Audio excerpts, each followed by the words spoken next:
8 de la mañana, hora central europea. Son las 7 de la mañana en Canarias. La práctica debería ser el producto de la reflexión. Y no al contrario, decía Hermann Hesse. Hoy sería el cumpleaños del escritor suizo. Buenos días. Renfe les ofrece esta sección.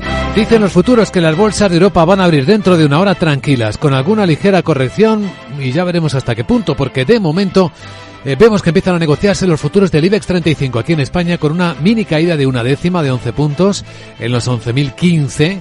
Los futuros franceses, que estamos siguiendo con atención esta semana, no bajan.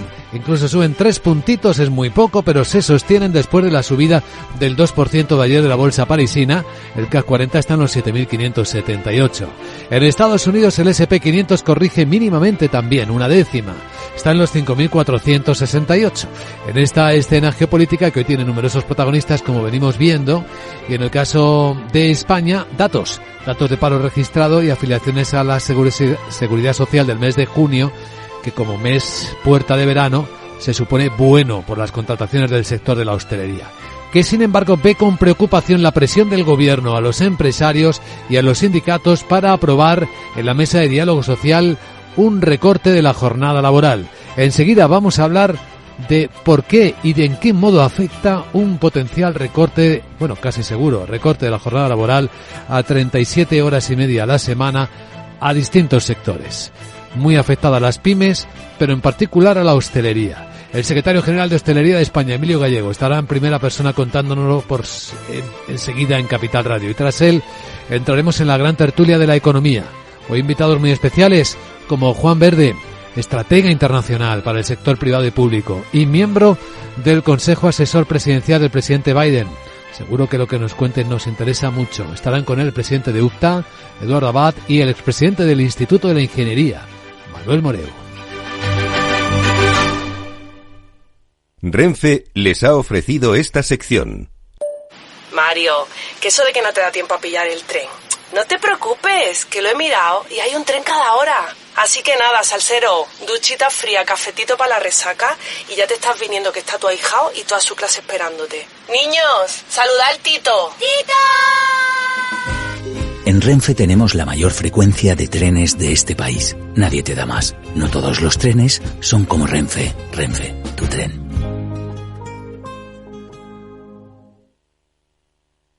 Capital, la bolsa y la vida, con Luis Vicente Muñoz. Y con Miguel San Martín actualizamos la información. En las guerras hay novedades de la noche. Rusia dice que hay neutralizado a los drones atacantes de Ucrania, que defendían a Ucrania. Y en Gaza el atacante ha sido esta noche la Yihad Islámica, que ha disparado decenas de cohetes contra Israel. Este grupo aliado de Hamás reconoce que al menos han lanzado 20 contra varias localidades cerca de Gaza, mientras continúan los combates en la franja y los tanques israelíes avanzan más en partes del enclave. El primer ministro hebreo Benjamín Netanyahu confirma que Israel se acerca a su objetivo de eliminar las capacidades militares de Hamás. Por otra parte, los rebeldes hutíes del Yemen informan de 4 ataques contra barcos en los mares Rojo, Arábigo y Mediterráneo. Lo explica el general hutí Yahya Sarea.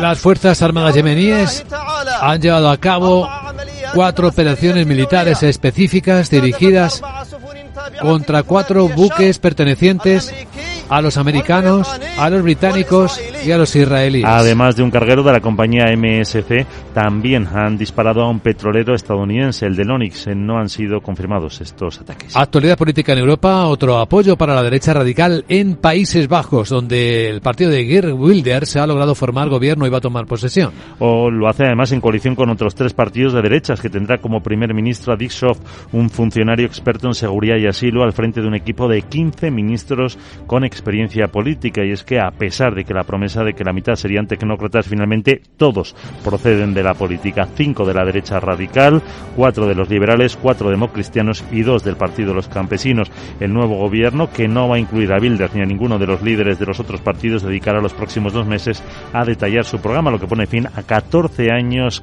del liberal Mark Rutte al frente del país, quien deja en octubre el cargo para asumir la Secretaría General de la OTAN. Y en España el Consejo de Ministros se aprueban 40.000 plazas, esto es histórico, de empleo público, y nueva presión a los empresarios para que aprueben la reducción de la jornada laboral, hasta el punto que el secretario de Estado de Trabajo, Joaquín Pérez Rey, le van a escuchar, califica de burla lo que está ocurriendo en el diálogo social.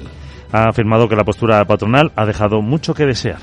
No puede ser no a todo, o no puede ser pedirle al gobierno que intuya qué son las medidas que favorecerían a las empresas o que la traduzca normativamente. O no puede ser, y se lo digo lisa y llanamente, que la patronal ponga no solo al gobierno, sino ante las organizaciones sindicales, ante medidas maximalistas e inasumibles. En cambio, los sindicatos UGT y comisiones se han mostrado a favor de un acuerdo tripartito para llevar a cabo la reducción de la jornada y han hecho un llamamiento a la patronal para que se sume a negociar. El vicesecretario general de Política Sindical de UGT, Fernando Luján, también pide vigilar el registro horario. Hacer el registro de jornada fiable y eficaz. Que las horas que se registren por parte de las empresas correspondan fielmente a las horas efectivamente trabajadas. Tenemos otro objetivo compartido, además, entre las organizaciones sindicales, que es que la patronal se sume a este acuerdo.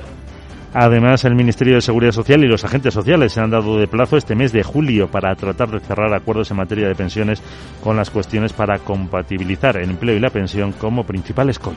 Pues enseguida hablamos con nuestro invitado capital de esta cuestión. En cuanto Sara Bot actualice la agenda del martes. Hola Sara, buenos días. Muy buenos días. Martes y Eurostat publica los datos de desempleo y de inflación de la UE de mayo. La presidenta del BCE, Christine Lagarde, y el de la Fed, Jerome Powell, participan, junto a los gobernadores de los bancos centrales de Brasil y de Inglaterra, en el foro anual de Sintra. Ojo que la Autoridad Bancaria Europea publica su informe de riesgos. Los ministerios de Trabajo y Seguridad Social ofrecen los datos de paro registrado y afiliación de junio. También la patronal hotelera CEAT y PwC presentan las perspectivas para este verano. En Estados Unidos se conoce la encuesta Holtz de ofertas de empleo de mayo. Luis Vicente, vamos a escuchar ahora al secretario general de Hostelería de España para que nos cuente cómo ve la reducción de la jornada laboral. Y es que ya sabes.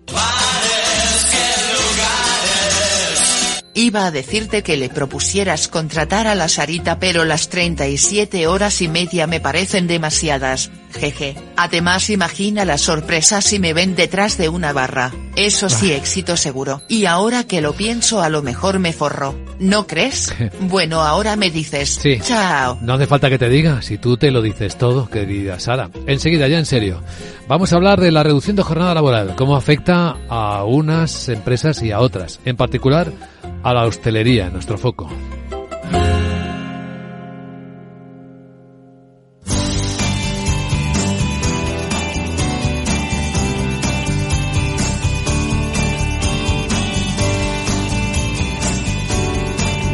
Pero comprobemos antes cómo está la circulación en conexión con la DGT. Alejandro Martín, buenos días. Muy buenos días, ¿qué tal? En estos momentos estamos pendientes de dos accidentes. Uno de ellos dificulta en Murcia, la P7 en Los Beatos, en ambas direcciones, y otro la entrada a Valencia por la V21 a su paso por Museros. Al margen de estas dos incidencias, tráfico lento ya de entrada a Madrid por la 1 en San Sebastián de los Reyes, A2 en Torrejón de Ardoz, A4 en Valdemoro y Pinto, A42 en Getafe, A5 en Alcorcón y A6 en Majadahonda. Complicaciones también en la entrada a Valencia por la V31 en Silla, la entrada a Barcelona por la 2 en San Joan Despí y la entrada a Sevilla por la 49 en el entorno de Tomares.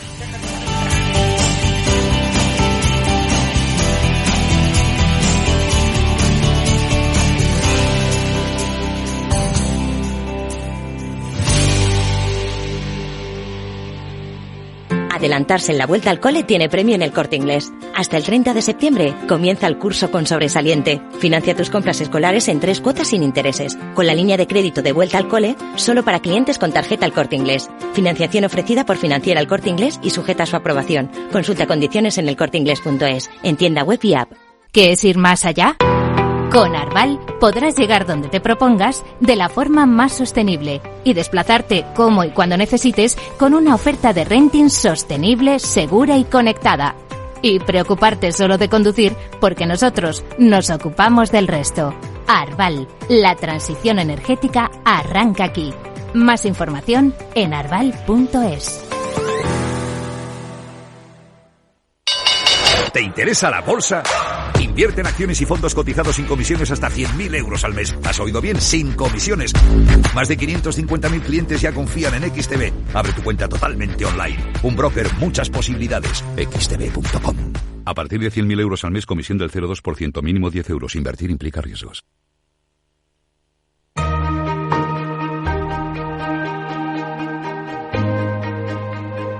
La entrevista capital.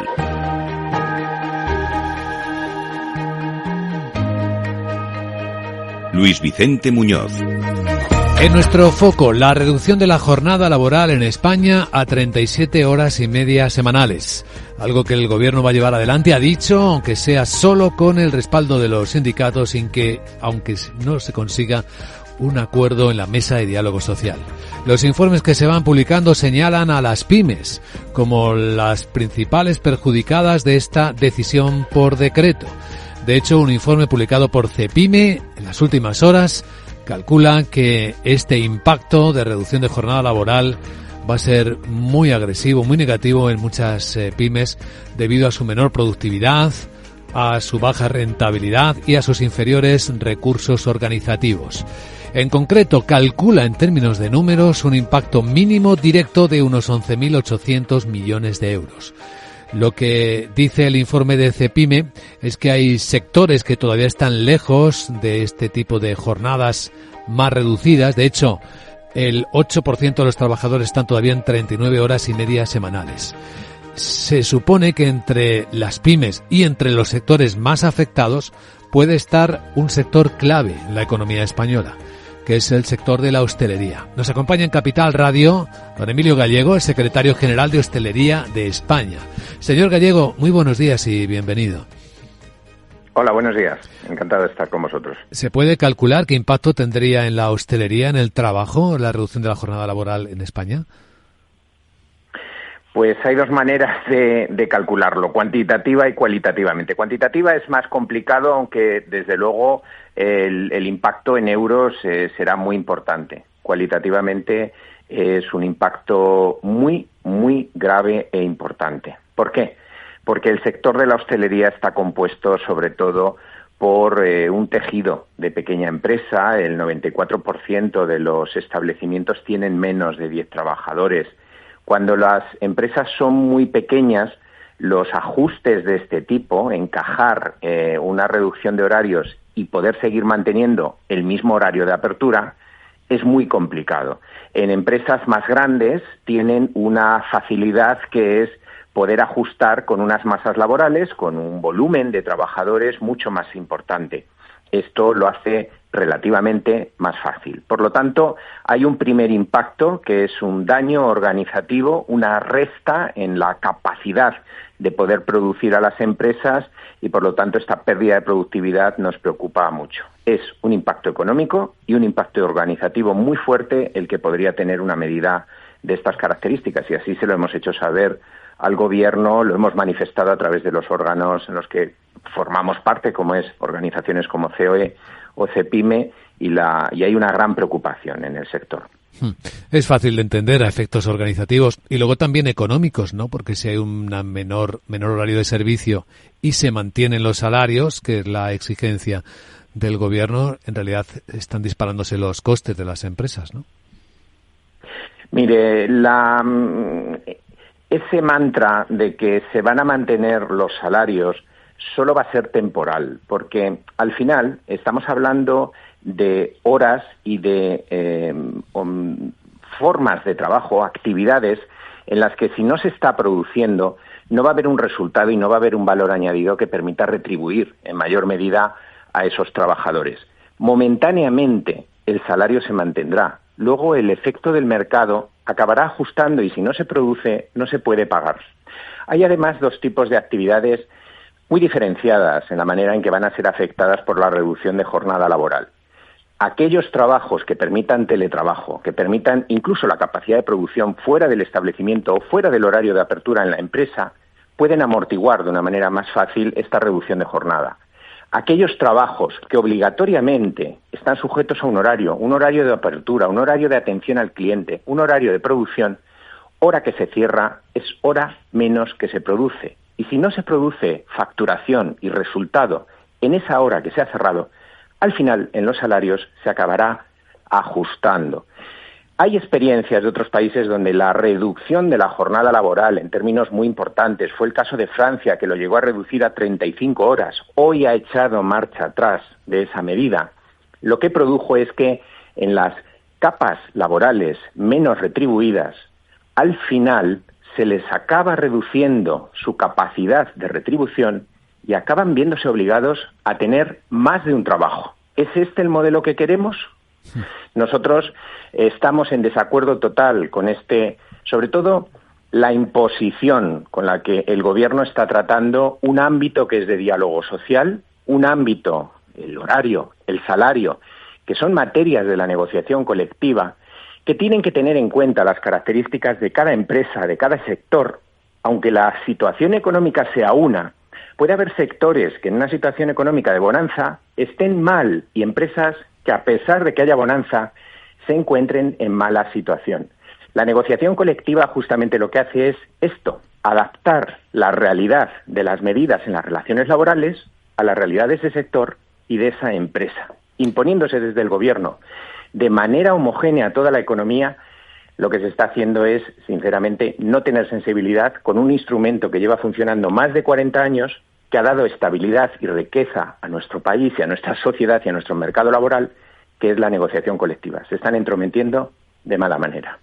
Esa bonanza a la que usted alude, señor Gallego, hoy va a volverse a ver en unos minutos incluso cuando se publiquen los datos de paro y afiliaciones a la Seguridad Social y de nuevo aparezca la hostelería seguramente como el sector que más empleo ha creado en el mes de junio, probablemente, ¿no? Seguramente va a ser así. Y también otro dato, en los últimos años yo no recuerdo un convenio colectivo que no se haya cerrado con una reducción de jornada. Lo que pasa es que la reducción de jornada se tiene que ir haciendo paulatinamente, poco a poco, y desde luego en relación con otras medidas que mantengan la productividad, que mantengan los resultados, para poder seguir retribuyendo el trabajo justamente como se merece y como lo necesita. Por lo tanto, esto va a ser así. Estamos ahora mismo a las puertas de la temporada alta. Julio y agosto, no nos cabe la menor duda que el sector va a batir récords absolutos de contratación. Estamos calculando que vamos a superar los 2 millones de profesionales trabajando en nuestras empresas en el sector hostelero a lo largo de esta temporada de verano. Ya habíamos alcanzado en mayo el 1.910.000 trabajadores. Seguro que en junio se alcanzará y se volverá a superar esta cifra. Estamos en un momento en el que la propensión al consumo después de la salida de la crisis del COVID, y bendito sea, porque el sector y las empresas lo han pasado muy mal, y es bueno que ahora estemos en una fase de expansión, de trabajo, de desarrollo, sobre todo con un consumo muy vinculado al ocio, a la experiencia, al turismo, al disfrute, no tanto el consumo de los residentes en el día a día, que ahí si tuviéramos que echar la vista atrás todavía no habríamos superado en términos de consumo lo que llegamos a tener en el año 2019, pero desde luego todo esto en cifras globales, en cifras macro, se ve compensado ampliamente por lo que está creciendo el consumo en el ámbito del ocio, en el ámbito del turismo, del disfrute, en los fines de semana y en los periodos vacacionales. Así que probablemente batiremos récord de empleo en el sector de la hostelería. ¿Podrían ser incluso más personas? Lo pregunto porque hemos escuchado a muchos empresarios de hostelería quejarse de que no encuentran personal suficiente. Pues las dos realidades, las dos cuestiones son ciertas. Por un lado hay un gran crecimiento de la contratación de trabajadores, pero por otro lado se siguen quedando muchas vacantes descubiertas. Nosotros calculamos que una temporada como va a ser este año alta es capaz de llegar a generar más de 100.000 empleos netos sobre la media de contratación del sector a lo largo del año. Seguramente en torno a la mitad van a quedarse desiertas, vacantes, sin cubrir, porque sobre todo en zonas muy punteras de costa, con temporada muy destacada, o en zonas de interior, porque también tenemos el principal problema que tenemos es despoblación, envejecimiento de la población, falta de jóvenes y una distribución de la población muy irregular en el territorio. Hay zonas que tienen mucha actividad turística en el verano, de hostelería, en zonas de interior, en zonas de turismo rural, en zonas de turismo de naturaleza, que no tienen población, que están envejecidas, que son desiertos humanos. En estos casos es muy, muy complicado encontrar trabajadores, sí. Sí, y hasta alojamiento, ¿no? Le quedaría a usted por sumar para esos trabajadores en zonas turísticas. La dificultad de encontrar alojamiento es uno de los problemas por los cuales se está reduciendo año a año la movilidad geográfica. A nosotros siempre nos ha parecido que teniendo todas estas oportunidades de empleo, todas las posibilidades de empleos a lo largo y ancho del país, que sigamos teniendo una bolsa en estos momentos de gran actividad y de gran oportunidad de empleo de más de 2.600.000 parados, pues debería haber medidas de fomento de la movilidad geográfica, de que aquellos trabajadores que están en zonas donde no hay suficientes oportunidades de empleo pudieran trasladarse a otros territorios donde sí que se están generando esas oportunidades. Pero, efectivamente, el problema de la vivienda para temporadas, es uno de los graves inconvenientes que limitan esta posibilidad. La visión de don Emilio Gallego, secretario general de Hostelería de España. Gracias por compartirla en Capital Radio. Don Emilio, un saludo cordial. Gracias a vosotros, un saludo y hasta la próxima.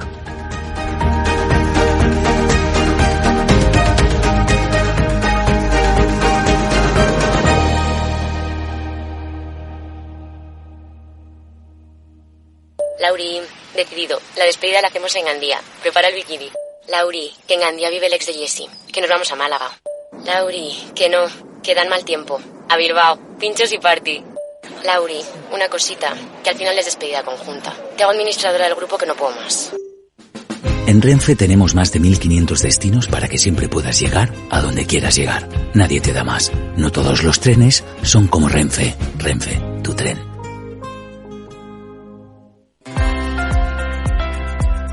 ¿Quieres informar, analizar, innovar y liderar, convirtiéndote en experto en periodismo económico? Apúntate al programa de experto en comunicación económica de Capital Radio y la Escuela de Negocios e Inversión INTEFI. Dirigido por Luis Vicente Muñoz y José Luis Cárpatos, el programa de experto en comunicación económica aplica el conocimiento adquirido en situaciones reales del mundo económico y financiero. Con un claustro docente formado por profesionales en activo de la comunicación y los mercados financieros, realizarás prácticas en Capital Radio, la radio líder en información económica, y en el portal económico Serenity Markets. Además, existen becas. Infórmate en www.intefi.com. Programa de experto en comunicación económica de Capital Radio y la Escuela de Negocios e Inversión INTEFI. ¿A qué esperas para reservar tu plaza?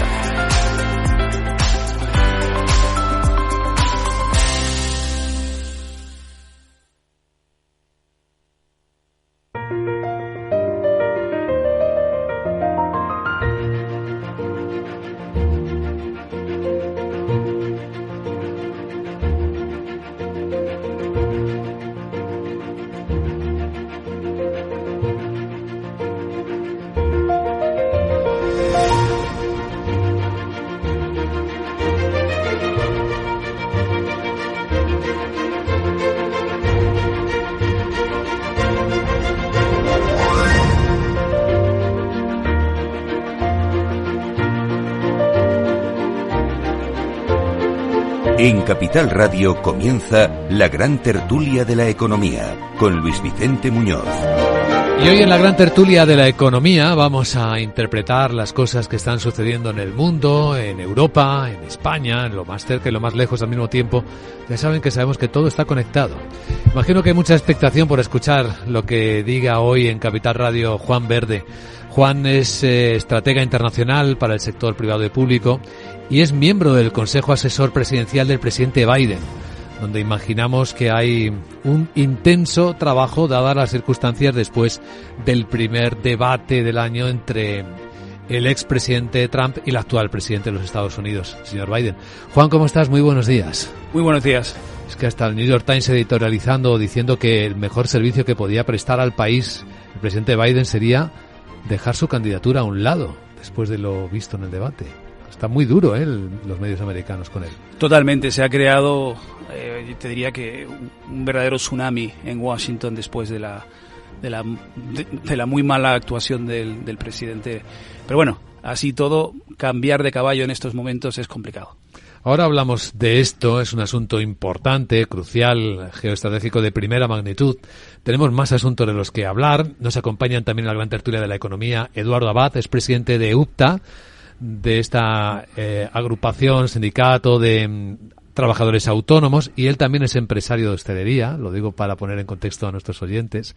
Eduardo, bienvenido, buenos días. Bien hallado, muy buenos días. Lo digo porque puede dar contrapunto a la entrevista que acabamos de escuchar, porque según entraron en el estudio decía, hay cosas que me parecen medias verdades, y seguro que lo vamos a me quedo contar. perplejo que haya representantes de la patronal del sector de la hostelería que pongan en duda cosas tan evidentes como que vamos a batir récord de consumo, como que estamos batiendo récord no, ha dicho económico. Que lo vamos a batir.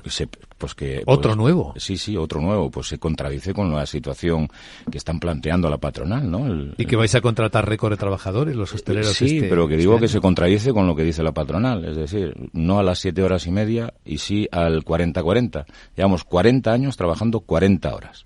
Si eso es lo que la patronal quiere postular, pues me parece que tiene... Ya no se trabaja 40 horas en ningún sitio, ¿no? Pero este señor está diciendo que sí, ¿no? El no presidente de la hostelería ha dicho que rebajar a 7 horas y media el horario en la hostelería va a ser un problema grandísimo para la hostelería. Yo lo he escuchado.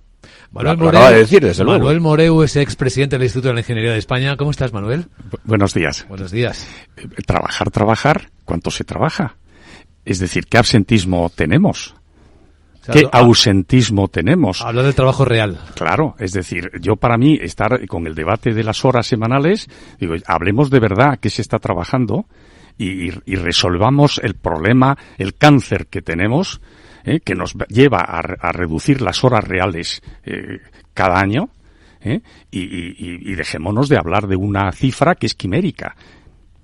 Sí, cada empresa, cada persona, es que esto es muy difícil generalizar, ¿no? Pero vosotros creéis de verdad que después de 40 años a 40 horas semanales, con todo lo que se ha avanzado... Pero insistes, en 40 Juan, en 40 años, horas semanales. Bueno, es lo que está pidiendo la patronal, ¿no? La patronal tiene un problema de... sigue estando. ¿El problema qué es? Reducir a 37 horas y media cuando los convenios colectivos mayoritariamente en este país ya están en 37 horas y media. ¿Ese es el gran problema? Pues yo creo que no. Yo creo que seguir con el 40-40 como concepto es un auténtico desastre, porque en 40 años yo creo que hemos avanzado muchísimo, gracias a Dios, hemos avanzado muchísimo en la forma de producir. Pidiendo que no hubiera medias verdades. Claro. Hemos en avanzado. La negociación colectiva se han pactado reducciones de jornadas consecutivamente en los últimos 40 años y ya no quedan 40 horas semanales. Por eso es ahora lo que estamos en 38,3, creo. Y estamos hablando de 37 y media. De promedio, y hay sectores con menos. Sí, pero que estamos hablando de 37 horas y media de media, en todos los sectores. Estamos hablando es que haya acuerdo entre los a quienes atañe, ¿no? En la negociación colectiva. Sí, pero cuando una parte de los actores está diciendo que irse a 37 horas y media va a suponer 10.000 millones de euros de pérdidas para las empresas. Para las pymes, para las pequeñas empresas. Me parece que es una temeridad decir eso en estos yo insisto, no generalicemos o seamos muy precisos en el análisis, porque somos precisos. No es lo mismo una gran empresa a la que no le cuesta nada, sino incluso puede tener jornadas Luis Vicente, muy inferiores. somos precisos en el análisis. En el análisis no se puede decir para nada que bajar a 37 horas y media va a suponer 10.000 millones de euros de pérdidas para las empresas. Hay que ser precisos en el análisis. Porque no se puede decir, porque no es cierto, porque no es real, porque la productividad no está directamente relacionada con las horas de trabajo. La productividad es otra cosa. Y una empresa tiene que ser productiva. Cuantos menos horas se trabajen, tenemos que buscar más la productividad en las horas precisamente que se trabajen. Yo creo que es un elemento fundamental. ¿Qué opináis vosotros, Manuel? Bueno, yo ya he mencionado, para mí el cáncer es el absentismo. Es decir, con 37 horas y media habría empresas que si de verdad eso fuera fijo, les tendrían que subir las horas porque trabajan menos. Pero es que el trabajo real es muchísimo menos. Es decir, las bajas que se consiguen de manera trampa, es decir, un médico que te diagnostica, estamos hablando de que los médicos son tramposos cuando dan una baja a un trabajador. Tú vas al médico y dices que me duele la espalda, Y te dan la baja. Dices, te da la baja que si no hay tiene... manera de verificar que te duele la espalda. Es que te da la baja si tienes una dolencia. Estamos diciendo que los facultativos son tramposos a la hora de dar las bajas a los trabajadores. Se creen lo que el enfermo les dice. Introduzco a Juan en la discusión con un poco de perspectiva. ¿En Estados Unidos cómo suena esto, Juan? Yo llevo 38 años fuera de aquí y me queda un poco lejos esto. Habiendo dicho eso, mi primera reflexión al respecto es que en Estados Unidos lo que importa verdaderamente es la productividad. Lo que importa es, oye, a veces con tecnología puedes sacar mucho más trabajo en menos tiempo, ¿no? Pero sí me preocupa por lo que hablo en España con los emprendedores y con los empresarios, que aquí el absentismo es algo que debería preocuparnos a todos en la economía, ¿no? Es un tema que afecta de forma directa la competitividad del país. Hasta ese punto hemos llegado. Entonces, la verdad es que no tengo una opinión específica y me parecería un poco valiente de mi parte o incluso irresponsable, ¿no? Las opiniones están ahí bien expresadas, es un tema que está debatiéndose muchísimo.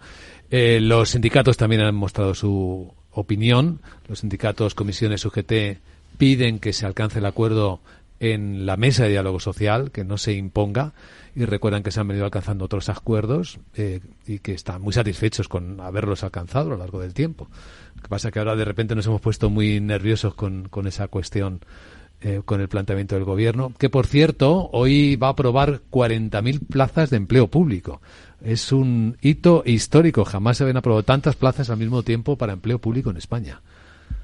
Y en parte tiene que ver pues con carencias que tiene la administración, ineficiencias, jubilaciones de la generación del baby boom. Yo ahí hago una observación con el sistema norteamericano, porque ahí sí que hay una gran diferencia. ¿Sí? Lo de España no tiene pies ni cabeza. O sea, ¿por qué? Porque creo que la cantidad de empleo público que hay en este país, desde luego no es un punto de referencia con Estados Unidos. Y el ejemplo que doy siempre es cuando yo trabajaba en la administración de Obama, donde había el Ministerio de Comercio de Estados Unidos, uno de los ministerios más amplios, y todo el ministerio tenía 10 conductores oficiales. Y aquí parece ser que en España lo tiene cualquiera. O sea, ese tipo de cosas, yo creo que hasta cierto punto a mí me preocupa esa noticia que tú mencionas, ¿no? Si hace falta, bienvenido sea, pero hasta qué punto hace falta contratar más y más empleados públicos, ¿no? Bueno, aquí en España tenemos sanidad pública. En Estados Unidos no hay sanidad pública. Aquí en España tenemos enseñanza pública. En Estados Unidos, evidentemente, hay una carencia en la enseñanza pública. Aquí tenemos servicios públicos que son los servicios que nos hemos dado y que queremos, ¿no? Y nosotros no los tenemos y por lo tanto necesitamos profesionales. Por supuesto, pero dos errores no hacen un acierto. Y hay una tasa de... Todos los extremos son malos. En Estados Unidos es un sistema deplorable donde el sistema de seguridad, o sea, la sanidad médica es absolutamente de tercermundista, y aquí lo tenemos muy bueno. Y también, por otro lado, todos los extremos son malos. Donde tienes un sistema donde hay demasiada gente viviendo del sistema público y menos emprendedores y menos empresarios y menos gente que crea actividad económica, quizás haya un problema ahí. Pero dos errores no hacen un acierto, está mal una cosa y la otra. Manuel. Sí, bueno, realmente en España cuando hablamos de los funcionarios, es verdad que son funcionarios los militares, que son funcionarios los médicos, que son funcionarios los profesores, pero cuando hablamos de funcionarios no nos referimos a ellos, nos referimos a los burócratas que de alguna manera están en un montón de administraciones y que se dedican a legislar de manera incontrolada y que son de alguna forma que no favorecen casi nada el progreso y los avances. Es decir, no pensamos, Eduardo, en lo que tú mencionas. Es decir, es verdad, si esos 40.000 plazas fueran a ocupar las carencias que ha habido por el baby boom o lo que sea en la sanidad, pues a todos nos parecería fenomenal. La cuestión es, ¿esos 40.000 dónde van? ¿Van a ser más conductores, como dice Juan? En esos 40.000 lo que hay es hay una tasa de recuperación, porque hay 40.000 funcionarios que están a punto de jubilarse o que se han jubilado. Y este país ya tiene una tasa de reposición de funcionarios que ya tenía que haber dado un paso adelante. Evidentemente tenemos un problema sanitario, es cierto, faltan profesionales sanitarios, faltan profesionales en la educación y faltan profesionales que atiendan los servicios básicos de la sociedad, del estado de bienestar, y por lo tanto, lógicamente, es una oferta pública la más importante de los últimos años, pero que viene a ser fruto de la tasa de desaparición de cientos de funcionarios, miles de funcionarios que se ha llevado en los últimos años por delante. En España y que no se han recolocado. 3 millones de empleados públicos, con un colectivo que trabaja de 20 millones de personas. Para hacernos una idea de la magnitud de lo que representa el empleo público en España. Os cuento cómo vienen las bolsas y continuamos en la gran tertulia de la economía. La gran tertulia de la economía, solo en Capital Radio.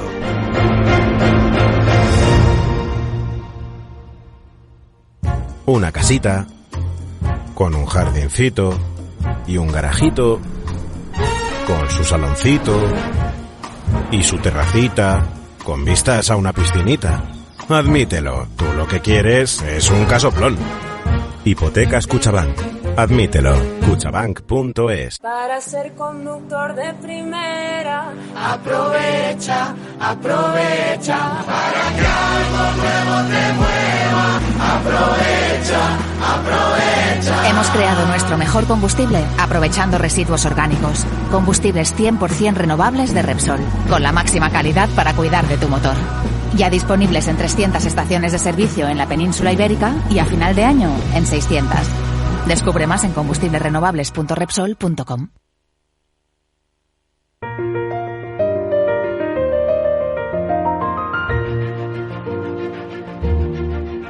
Estás escuchando la gran tertulia de la economía. Pues las bolsas vienen tranquilas este martes y mirando en particular al futuro de la bolsa francesa, que celebró el resultado electoral con una subida del 2% ayer, incluso con bajada de la prima de riesgo, recuperación de sus bonos. Hoy viene una corrección, parece que pequeña. Ahora empieza a bajar un poco el futuro del CAC 40, pero son 3 décimas. El futuro del IBEX está bajando 4 décimas, por tomar ahí una distancia. Y el futuro americano 2. La verdad es que todos los mercados del mundo han empezado bien el semestre, que eso sucedió ayer lunes. Son datos de las pantallas de XTV. Si inviertes en bolsa, esto te interesa. XTB, tu broker con más de 15 años en España, tiene la mejor tarifa del mercado para comprar y vender acciones y ETFs. No pagues comisiones hasta 100.000 euros al mes. Si inviertes en bolsa o quieres empezar, más sencillo imposible. Entras en xtb.es, abres una cuenta online y en menos de 5 minutos compra y vende acciones sin comisiones. Además, con atención al cliente las 24 horas del día. ¿A qué esperas? Miles de clientes ya confían en xtb.es. Un broker, muchas posibilidades. xtb.es. A partir de 100.000 euros al mes, la comisión es del 0,2%, mínimo 10 euros. Invertir implica riesgos. Estamos en la gran tertulia de la economía en Capital Radio. Uno de los protagonistas de hoy en la prensa de todo el mundo es Donald Trump. Bueno, mejor dicho, la Corte Suprema de los Estados Unidos. El fallo que se produjo ayer muestra una interpretación singular que, traducida, y ahora lo vamos a comentar, parece dejarle a Donald Trump el camino muy abierto a seguir su candidatura a la presidencia de Estados Unidos por los republicanos. ¿Qué es lo que dice el fallo de la Corte Suprema? Pues nominalmente el alto juez dice que ningún presidente de Estados Unidos está por encima de la ley, pero cuando un presidente actúa como presidente, sí que goza de un amplio margen de inmunidad. Y muchas de las cosas de las que se acusa a Donald Trump, muchos de los procedimientos judiciales abiertos se refieren a ese tiempo en el que él actuaba como presidente. ¿Y cuál es la lectura que tú harías, Juan? Pues mi lectura inicial es que nos debería preocupar muchísimo a todos, y ya no solamente a los norteamericanos, porque esto desde luego es darle carta blanca a un presidente de Estados Unidos para que haga lo que le dé la gana, no solo en Estados Unidos. A corto plazo lo que hemos visto es que su equipo legal ya ha anunciado que va a cuestionar el fallo del juez en Nueva York del otro día. O sea, para empezar, basándose en este fallo de la Corte Suprema, que lo encontró a él culpable, me parece que fueron 34 causas distintas de carácter criminal. Yo creo que sienta un precedente muy malo para Estados Unidos. ¿Qué impresión tenéis vosotros, Eduardo? A mí me asusta. Yo estaba diciendo a micrófono cerrado. La situación en Estados Unidos es preocupante en que haya un posible candidato, posible presidente, que haya tomado el Parlamento y que haya hecho lo que hizo, que nos trajo a todos, de verdad, con una congoja durante un par de días tremendo, ¿no? Nunca se había producido, de hecho, en la historia de Estados Unidos, semejante situación. Y a mí sí me asusta desde el punto de vista que tenemos en un lado a un posible presidente Trump, en Rusia tenemos al presidente Putin, en China tenemos a los chinos y tenemos en Corea un problema tremendo. No sé, yo la situación desde luego en el ámbito macro internacional la veo complicada. Francia, ayer con las elecciones, lo que ha pasado con Le Pen, la segunda vuelta que viene y que tiene que venir una segunda vuelta en la que se tienen que retirar todas las candidaturas de centroizquierda para que haya una única candidatura, no sé. Creo que estamos en una deriva incierta y que eso va a crear incertidumbre también económica. Manuel. El mundo se vuelve loco. Yo creo que cada unas generaciones se nos va la olla, ¿no? Que decimos aquí, y realmente vamos a soluciones sin sentido, pero en todas partes. Entonces, pues es claro que es preocupante. Lo que pasa es que me preocupa mucho más lo que nos pasa aquí en España, aunque evidentemente Estados Unidos es la referencia mundial, lo ha sido durante casi 100 años, o ya más de 100 años, y lo tiene que seguir siendo durante otros 100 casi. Entonces, evidentemente eso es muy grave, ¿no? Pero en España también se están produciendo cosas pues muy violentas, ¿no? Es decir, es una situación, yo diría que bastante pareja, entonces, bueno, podemos hacer paralelismos entre ambos países, ¿no? Pero no es bueno en ninguno de los dos lados del Atlántico. La incertidumbre creo seguramente que nos atenaza a todos de diferentes maneras. Podemos encontrar muchos paralelismos en España, en Francia, en Holanda, en Alemania, en tantos puntos de interés. Hoy hay un foco quizás mundial muy importante. Empezamos la tertulia haciendo esta referencia al futuro inmediato de Joe Biden. Y aquí queremos hablar, Juan, y escucharte en particular, cuál es la perspectiva interna que en el Partido Demócrata se tiene de el problema, porque vemos que las presiones externas son enormes. O sea, Wall Street Journal, leo esta mañana, lleva su portada: ¿por qué Kamala Harris sería la sustituta más probable de Biden? O sea, ya dan casi por hecho que Joe Biden de alguna manera se va a salir de la ecuación de la candidatura demócrata. Y el diario cuenta que si el presidente pone fin a su candidatura a la reelección, su vicepresidenta sería la clara favorita para liderar la candidatura demócrata a pesar de las propias debilidades políticas. ¿Cuadraría eso en el escenario posible? Bueno, en primer lugar, te diría que, como mencionaba anteriormente, hay un verdadero tsunami en Washington en estos momentos. Hay dos corrientes dentro del partido. Una que dice que ya es demasiado tarde, que no podemos cambiar de candidato y que si lo hiciéramos tendría un impacto muy negativo de cara a las elecciones. Y otra que dice que necesitamos una inyección de aire fresco, pase lo que pase, y tirar adelante, ¿no? Lo cierto es que la única forma que tenemos de cambiar al candidato tendría que ser que de forma voluntaria el presidente Biden liberara a sus delegados. El sistema electoral en Estados Unidos no es nada presidencialista hacia el partido y todo el poder lo tiene el candidato. Una vez que gana las primarias, los delegados son suyos. Para que esto ocurra, yo creo que es poco probable. Por lo que tengo entendido, no hay voluntad en estos momentos por parte de Biden de cambiar o de dar un paso al lado. Porque hay muchísima incertidumbre de cara a las próximas 2 semanas. Podríamos ver un cambio si llega a ocurrir. Yo creo que es muy poco probable. Por otro lado, hay que tomar en consideración que, por ejemplo, hay estados como Ohio que ya no pueden cambiar de candidato después del 7 de agosto y la convención es el 23. O sea que es un sistema bastante complejo donde el poder lo tiene en estos momentos el presidente Biden. ¿No existe en el sistema algo parecido a lo que en la política de muchos países es la moción de censura, aunque sea fuera del ámbito parlamentario y sí dentro del ámbito del partido? No, no. Dentro de lo que es la campaña política, el sistema es tal que los partidos no se pueden involucrar en las primarias. De hecho, es ilegal y irían a la cárcel. Cualquier directivo del partido, si se involucra antes de las primarias a favor de un candidato u otro, iría a la cárcel. O sea, es hasta ese punto, ¿no? Entonces, hasta que no llegue, ya las primarias las ganó el presidente Biden, los votos y los delegados son de él. Nadie lo puede quitar en estos momentos. Así que la única opción sería que alguien le convenciera de que retirase su candidatura. Y la presión, por cierto, está ahí, por parte de muchísimos donantes importantes del partido, personas muy influyentes que están poniéndole mucha presión a él y a su familia para que dé un paso al lado. Pero yo lo veo poco probable. ¿Los delegados son suyos? ¿El dinero que donaron los donantes también? Sí. También. Para la campaña, y el que tiene control de ese dinero es el presidente Biden en estos momentos, o el candidato. Y ese es otro elemento de gran fuerza, claro. De gran fuerza, porque el que entre otra persona ahora, menos que él, de forma voluntaria, ceda a los delegados y el dinero, es muy complicado, es muy complejo.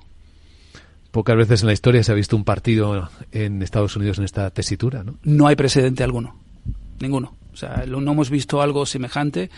Y yo creo que, una vez más, nos debería preocupar a todos, ¿no? Porque la verdad es que la situación es muy preocupante. Tenemos dos candidatos nada óptimos, uno de 81 años y el otro de 78, convicto.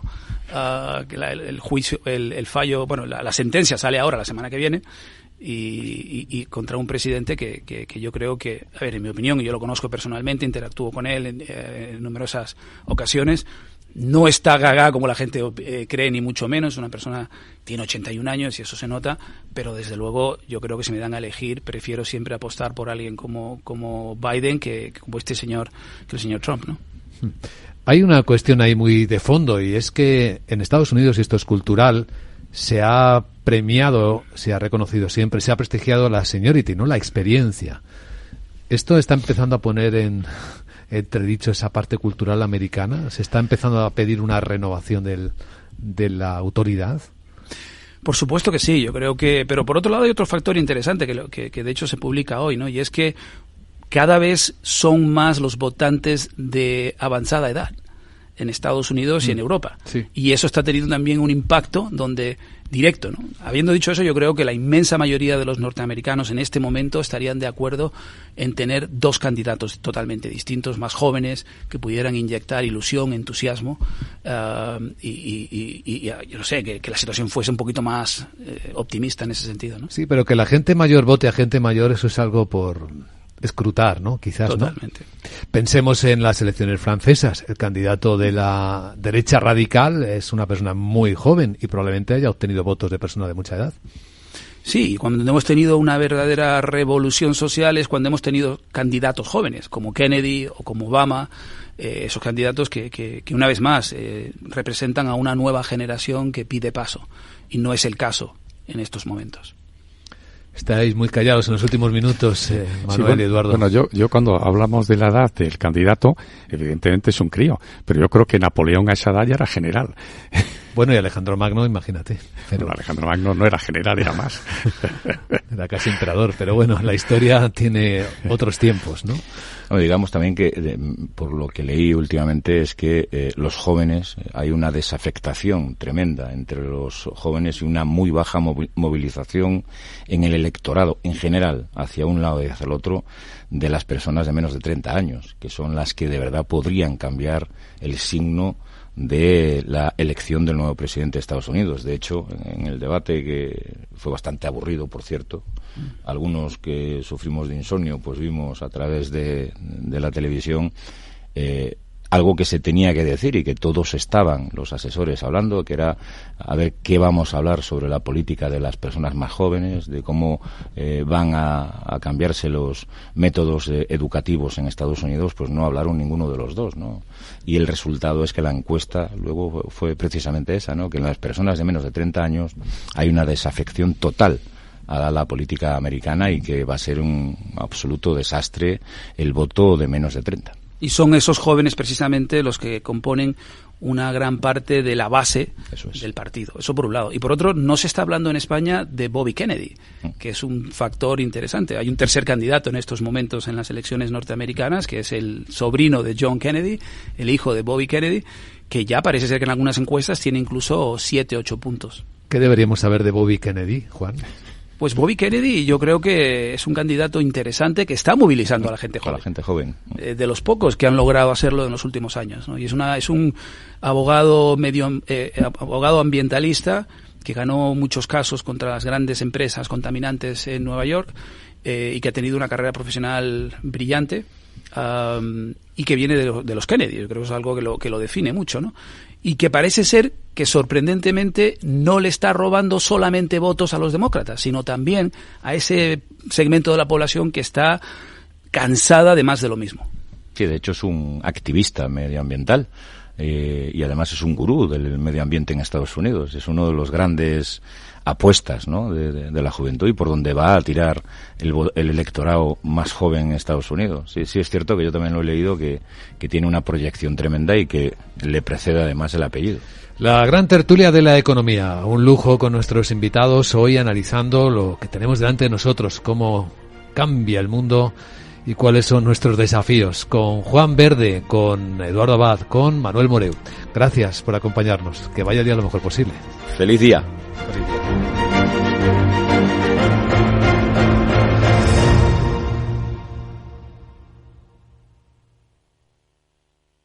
DEPAM, 150 años de consistencia en gestión de fondos de inversión y mandatos. Optimiza tu cartera con nuestras áreas de especialización en renta fija, renta variable, inmobiliario cotizado y ahora también oportunidades de impacto. Consulta depaminvestments.com y a tu asesor financiero. DEPAM, confianza, conocimiento.